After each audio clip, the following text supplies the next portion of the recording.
Se cumplen 3 siglos desde el nacimiento del rey Carlos III de España y con tal motivo, entre otros, que ahora vamos a conocer, la prestigiosa universidad que lleva su nombre, con el profesor titular de Historia Moderna y director del Departamento de Humanidades, Geografía, Historia y Arte, David García Hernán, al frente, ha organizado el Congreso Internacional Carlos III y la proyección del reformismo ilustrado durante los días 13 y 14 de diciembre. Bienvenido, David. Muchas gracias. Gracias a ti por este congreso y por haber tenido la deferencia de aceptar nuestra invitación. Por supuesto, es un placer estar aquí de nuevo. Bueno, pues vamos a hablar de los profesores que van a intervenir en este congreso. Cuéntanos un poco sobre, grosso modo. Sí, una universidad como la nuestra, con el nombre del monarca ilustrado por excelencia, Carlos III, pues debía evidentemente sumarse con gran protagonismo a los eventos y a los acontecimientos que están teniendo lugar de la conmemoración del tercer centenario del nacimiento de Carlos III, ¿no? Y en este sentido hemos hecho una serie de actividades, como una exposición, un ciclo de cine, un ciclo de conferencias, y hay también como una actividad importante también, que es el Congreso Internacional sobre Carlos III, en el que hemos querido que los mejores especialistas, tanto de España como de otro ámbito de su monarquía, como fue Nápoles, pues estuvieran presentes en este congreso, de tal forma que podemos decir que hemos reunido a los mejores especialistas sobre el tema de ambos países, porque Carlos III es patrimonio de los españoles, pero también de los italianos, particularmente de los napolitanos y de los sicilianos, ¿no? Cosa que no siempre se recuerda en España.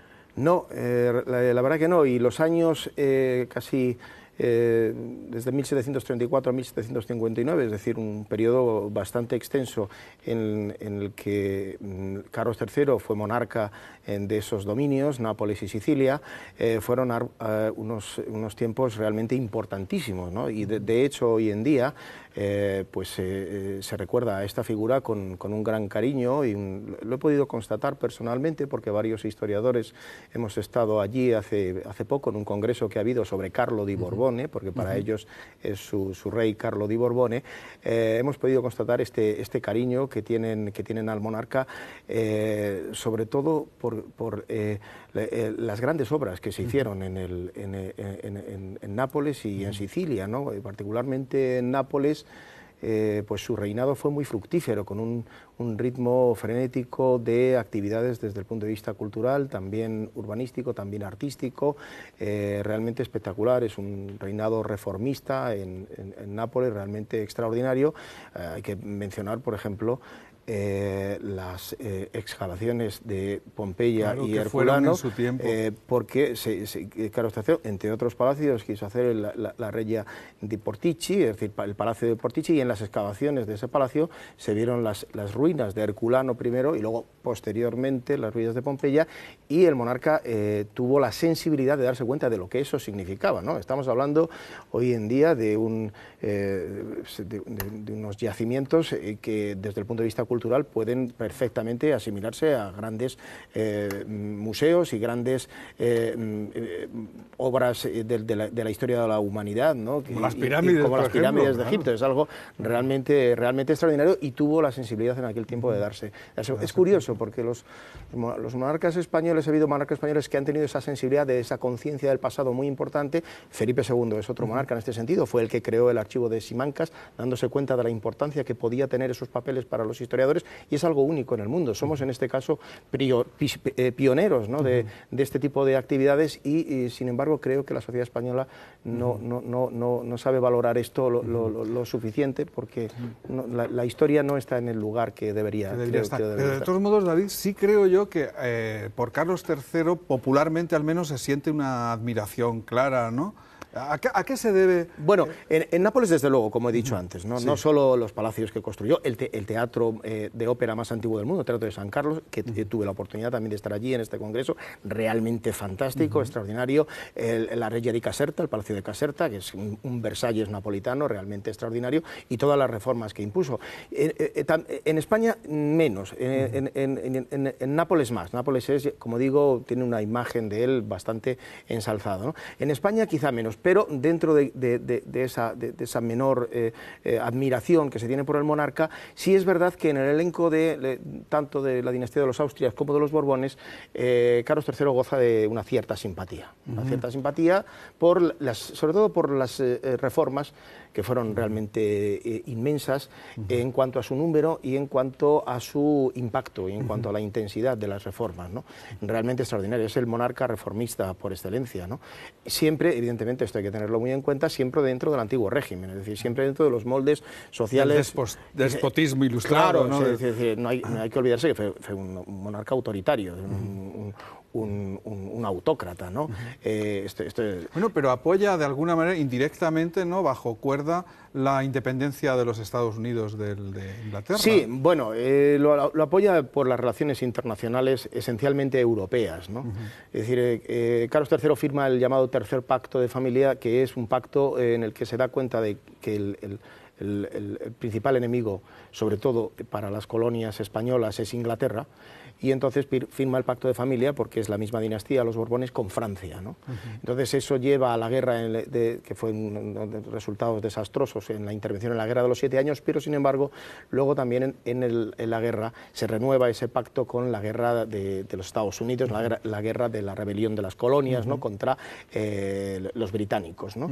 Y bueno, pues el papel de España es importante en ese sentido, o sea, primero de una forma más bien solapada, ayudando con dinero, ayudando con armas, ayudando con que los barcos de los americanos pudieran pasar a los puertos españoles, en las colonias españolas, en Hispanoamérica, pero luego también de una manera directa, ¿no? Por ejemplo, Bernardo de Gálvez como gobernador de la Luisiana. Claro, y es uno de los padres fundadores, ¿no?, de Estados Unidos. Sí, de alguna manera sí, quizás la historiografía americana, con un peso creo que excesivamente anglosajón, ha orillado esto demasiado, la presencia de Estados Unidos, la presencia de España en Estados Unidos. Hay que tener en cuenta que mucho más de la mitad del territorio de lo que hoy son los Estados Unidos estaba gobernada durante mucho tiempo por España, ¿no?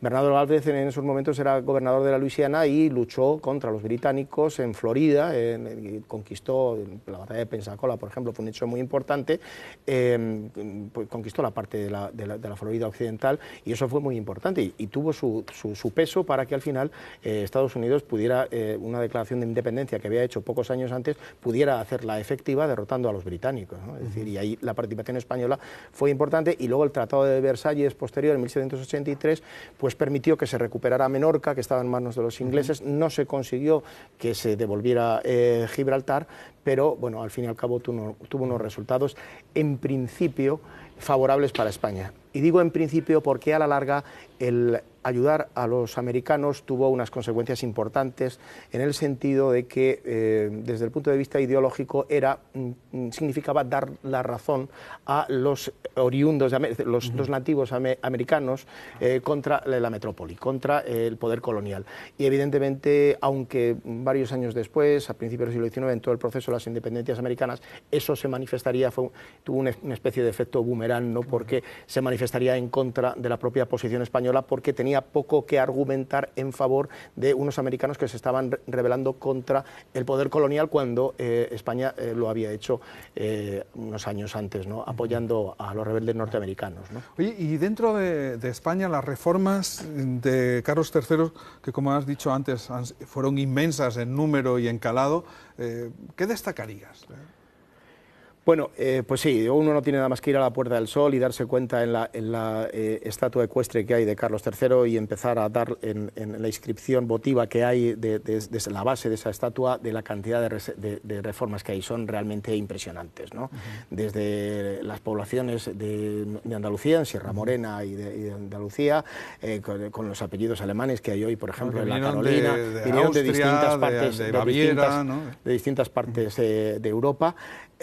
Y se acabó con un problema secular que había allí, que era gracias a la despoblación, el bandolerismo que existía, ¿no?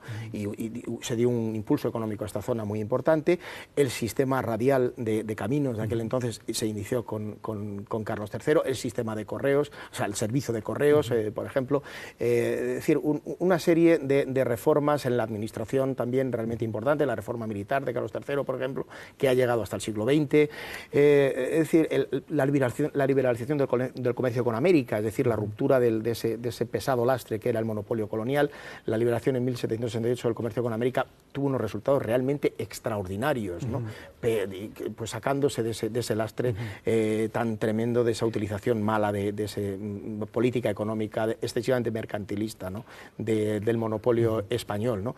Es decir, una serie de reformas que entran dentro del despotismo ilustrado, ¿no? de lo que se suele denominar despotismo ilustrado, que en el caso de España se habla del reformismo ilustrado, ¿no? Porque eran tantas las reformas que bueno, entran dentro de este esquema, con los ministros ilustrados. ¿Qué quiere decir esto, no? Es decir, que hay un cambio, es decir, se intenta de alguna manera modernizar el país dentro, insisto, de esos esquemas del antiguo régimen, pues haciendo nuevas iniciativas de este calado tan importante, con instituciones como las sociedades económicas de amigos del país, ¿no? Son instituciones altruistas, ¿no? Para mejorar la economía del país, la educación, por ejemplo, la máxima... Y que los nobles trabajaran, ¿no? Porque siendo tú historiador especializado en la historia de la nobleza española, ¿no? Es con Carlos III... Bueno, sí, realmente con Carlos III se produce lo que se ha llamado el desmochamiento de Hidalgo. O sea, es decir, Carlos III quiso acabar con esa figura del hidalgo ocioso, ¿no? Y poco eficaz, ¿no? Para la economía del país, ¿no? Sino todo lo contrario, ¿no? Lo que ocurre es que, bueno, pues fiel a este esquema que sigo mencionando del antiguo régimen, no atacó la alta nobleza. La alta nobleza o la nobleza media, la aristocracia seguía teniendo el mismo poder, ¿no? Porque en gran medida la base del poder de Carlos III también es que estaba sustentada por los grandes grupos privilegiados, ¿no? de la Iglesia y de la aristocracia. Tanto es así que en esta idea del despotismo ilustrado, es decir, del autoritarismo, pero intentando mejoras para el pueblo, ¿no? Para bien, la frase típica esta de todo por el pueblo, pero sin el pueblo, claro, hay que tener en cuenta, y esto no hay que perderlo de vista, que sí se podía impulsar la cultura ilustrada, la idea del raciocinio, la idea de la crítica, por ejemplo, un Feijóo, y luego posteriormente Jovellanos, Iriarte, etc., es decir, un espíritu crítico.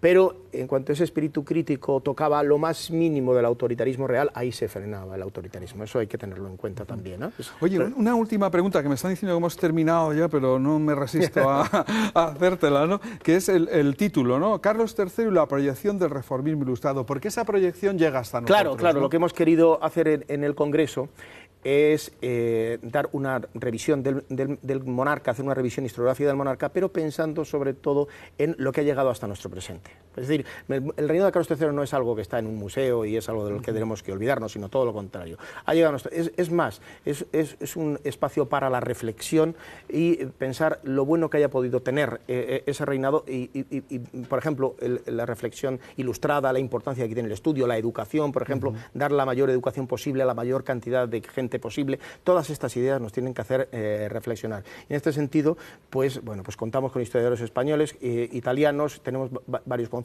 uno en el Teatro Real de Música Italiana y otro en la propia universidad de la gran pianista Ana Benavides, que va a tocar música de la época de Carlos III y también de autores posteriores sobre Carlos III, de Albéniz, de Joaquín Rodrigo, etcétera, ¿no? Que queremos dar el broche final a este congreso, que desde luego todos los telespectadores están invitados en el aula magna de la Universidad Carlos III de Madrid los días 13 y 14 de diciembre. Pues muchísimo éxito, David, ha sido como siempre un verdadero placer contar para mí contigo. También. Y nos vemos en cuando tengamos la más mínima excusa. Pues aquí estaré, atendiendo a tu llamada. Gracias, David. De nada. Seguimos con el programa Todo combina, todo puede mezclarse y renacer.